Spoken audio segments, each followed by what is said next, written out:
This is Abhishek Sengupta and welcome back. You are listening to Abhishek Sengupta audio blogs. The integration of India's UPI and Singapore's PayNow. Now this is now a burning topic and one of the finest tie-up over the transfer and transaction of money. Now this is a very important and revolutionary integration which has happened.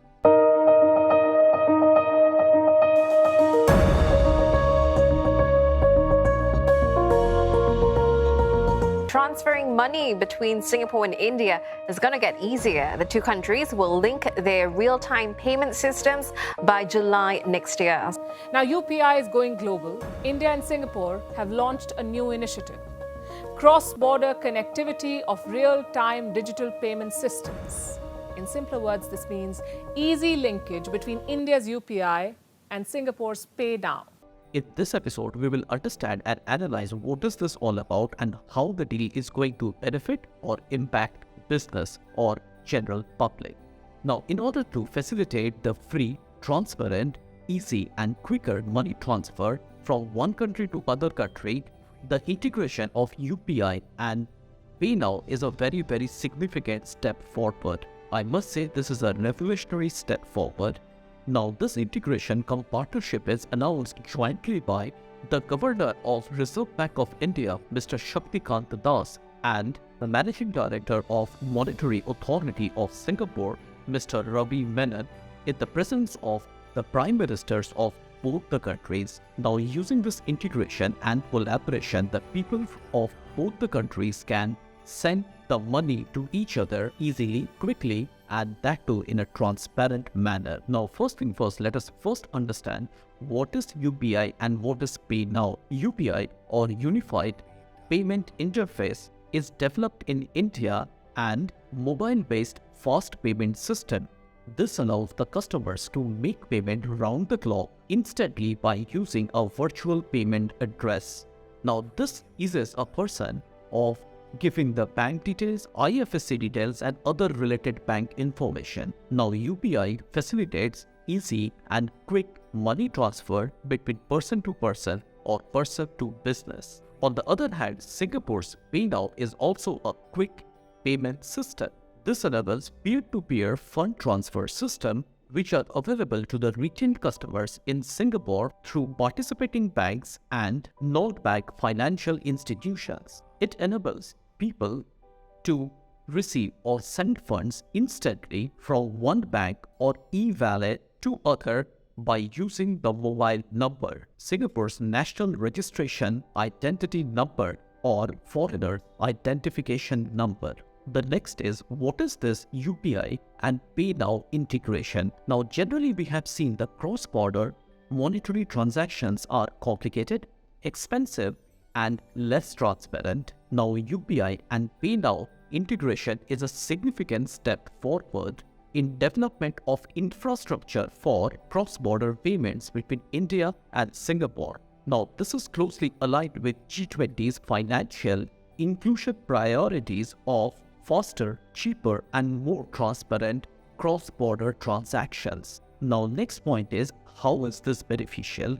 Now, this integration, that is the UPI and PayNow integration and collaboration, is coming up with a bundle of benefit for both the countries and its people. Point number one is ease of transfer. Now, once this is implemented, which is going to be there soon, the fund transfer between both the countries can happen using mobile numbers or vice versa using UPI virtual payment address. Now, this will bring an ease of payments. Now, prior to that, one has to remit, which used to have a lot of financial complications and requires complex documentation. Point number two is benefit to Indian diaspora. Now, this is expected to benefit in a huge way to the Indian diaspora in Singapore, which generally includes migrant workers and students by enabling faster and cost-effective monetary transactions or money transfer between two countries without the requirement of joining other payment systems. According to RBI, Remittance Survey 2021, Singapore is India's top 4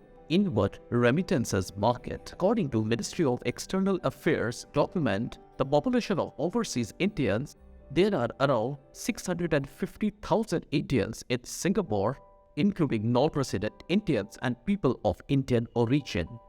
Next point is reduction in transfer cost.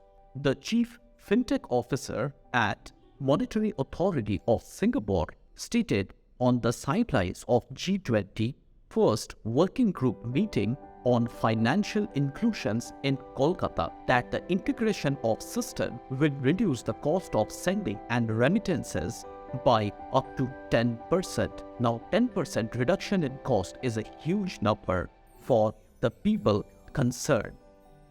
Now this will largely benefit the migrant workers and the students over in Singapore. Now the next point is reduction in inefficiencies. The PayNow and UPI linkage will directly benefit individuals and businesses in Singapore and India that rely on this mode of payment by lowering the cost and the inefficiencies of remittances happening between these two countries. Next point is comprehensive digital connectivity. Given that PayNow and the UPI are the integral components of their respective national digital infrastructure, the link between two systems paves the way for two countries to establish more comprehensive digital connectivity. Next point is the next generation infrastructure. As per RBI, this technology will act as a next generation infrastructure for digital payment and cross-border transactions. Now next point is G20's Financial Inclusion Plan. Now this collaboration is in line with the G20's Integrative Financial Inclusion Plan of cross-border transaction, making it quicker, faster, easier and cheaper. And this also brings more transparency to the cross-border transactions. The benefit to the citizens of both the countries. Now the citizens of both the countries will get equally benefited by this. This not only eases cross-border transaction, but it is also helping to ease out the trade and other related business transactions. Now the start of the process. Now to start with the process, a certain number of banks have come forward to launch this and carry on with this integrated system. The banks to name are the State Bank of India, Indian Overseas Bank, and the ICICI Bank will facilitate both inward and outward remittances for Indian users, whereas the banks like Axis Bank and DBS Bank India will facilitate only inward remittances. Now this service will be available in Singapore through DBS Bank Singapore as the Liquid Group, which is a non-banking financial institution in Singapore. Now this interlinking of UPI and PayNow is expected to increase its purview, and soon more banks and non-financial institutions will be a part of this deal. Now with this, the account holders of the aforementioned bank will be able to do cross-border transaction with ease, in a faster way and in a much transparent way. Currently, there are certain restrictions on the daily transaction limits. As on date, daily limit is approximately 60,000 INR or approximately 1,000 Singaporean dollar. And at this point of time, this is limited to person-to-person transactions only for the purpose of maintenance of relatives staying abroad and gifting. Overall, this linkage is a revolutionary step towards the cross-border monetary transactions. That's all for today. If you got value from this episode, I request you to like, share and subscribe.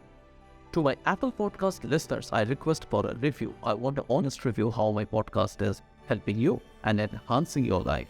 I'll be back with many such episodes. Till then, stay tuned, stay connected. Have a great day.